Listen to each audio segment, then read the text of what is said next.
Have you ever stopped to wonder, where did money actually come from?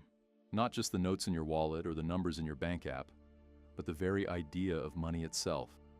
Let's go back to the beginning. Thousands of years ago, before money existed, people survived through barter. A farmer might trade wheat for a neighbor's goat. A fisherman might swap his catch for tools. But barter had a big problem. It only worked when both sides wanted exactly what the other had. Economists call this the double coincidence of wants. And as you can imagine, it made trade slow and difficult.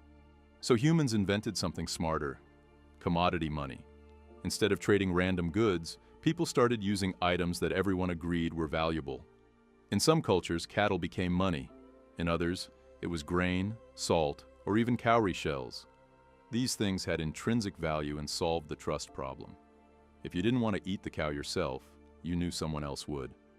But commodities weren't always convenient. You can't exactly carry 10 cows to the market. So around 600 BCE in the ancient kingdom of Lydia, in modern-day Turkey, the first metal coins were struck. They were made of electrum, a natural mix of gold and silver. Unlike cows or salt, coins were durable, easy to carry, and could be divided into smaller pieces. The idea spread like wildfire, from Greece to Rome to China. And for centuries, gold and silver became the world's money. But then came another breakthrough: paper money. It first appeared in China during the Tang dynasty, and by the Song dynasty, it was widely used. Imagine the convenience. Instead of hauling bags of coins, you could carry a lightweight slip of paper backed by the state. When Marco Polo visited China in the 13th century, he was stunned by this strange system where paper held the power of gold. Europe eventually caught on, but instead of jumping straight into paper, they built banks and credit systems. Merchants used bills of exchange, checks, and letters of credit to move money across long distances. The great banking families like the Medici in Florence turned finance into an art and laid the foundation for the global economy. Fast forward to the modern era. For centuries, paper money was backed by precious metals like gold or silver. But in 1971, the US made a dramatic shift.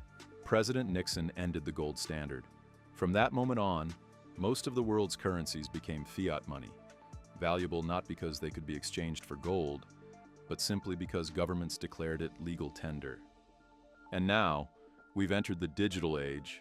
Credit cards, mobile payments, online banking, and of course cryptocurrencies like Bitcoin, which challenge the very idea of money by removing governments and banks from the equation. So what is money really? From cows, shells, and salt, to coins, paper, and digital code, money is, at its core, a system of trust. A universal agreement that something has value, even if it's just a number on a screen. The story of money isn't over. In fact, it's still being written by us.